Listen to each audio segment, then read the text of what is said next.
It's every parent's nightmare to see their child in the path of danger, and that's exactly the position that Tara Hollifeild found herself in when she witnessed that tornado hit her house with her 2-year-old son inside. Remember, this was a nighttime tornado, so a lot of people were sleeping. It happened at about 11:30 at night. Now, miraculously, Tara did find her son safe under the debris. Just an unbelievable story. Yeah, there's a look at some of the damage outside of her home in London, Kentucky. But we want to hear more of the story and the woman who lived through this miraculous story joining us now. Tara, thank you so much for hanging out with us here on Fox Weather First. A lot of questions for you, but I was able to see a little bit of your story. I know you spoke to the local news there, just how terrifying this was. As Ari mentioned, Friday night. What were you doing? You know what? Let's start with this. How are you? How is your son? We are now a few days removed from this. How is everybody at this point? We're doing pretty good. We're both healing and, we're doing the best that we can under the circumstances. Yeah, I'm curious because I've seen the videos of this tornado, and it looks like it was moving really, really fast. Can you tell us just kind of how it all happened? Were you guys just sleeping, and then it was there before you even knew it? My son was asleep, but I was laying in the bed, but I was awake when it happened. Okay, so how were you alerted then to the fact that there was a tornado and it was heading your way? Well, our internet had went out that day, and for some reason where we lived, we didn't get any cell service. So people were trying to message me, telling me it was coming, but I wasn't getting any of the messages or anything. So how I knew it was coming was I heard it coming. Wow, unbelievable. Now, we talked about the fact that, you went through an absolute nightmare there where you didn't know where your son was after the tornado hit. And, it did a humongous amount of damage, and you're looking for your son. Can you tell us, what it was like going through that and how you found him? It was definitely very hard. I was scared because I didn't know if he was dead or alive. And thankfully he was crying, and that's how I was able to find him, was by following to his cry.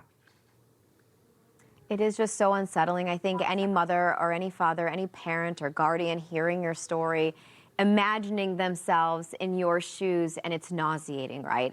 To think that your child is lost and you don't know what's going on. But we know you are okay, he's okay. But I think it's that trauma and coming out of this and trying to move forward. And we're showing everybody images of London, Kentucky, where you guys are, knowing just how violent this tornado was. In terms of your home, in terms of your community, in terms of your neighbors, were others as lucky as you? I think there were some that were as lucky as us, and there were some that were not as lucky as us. So we're very grateful that we both are alive today. Yeah, we're very grateful to hear that too. As you continue to pick up the pieces here, I would imagine the community comes together in a situation like this. How has the community stepped up to kind of help with the recovery process? They've been amazing. When we've been by there, there's always been hundreds of people, helping people try to see if there's any items that are salvageable, helping pick up debris. They've been out there giving food and water, and the community's been amazing.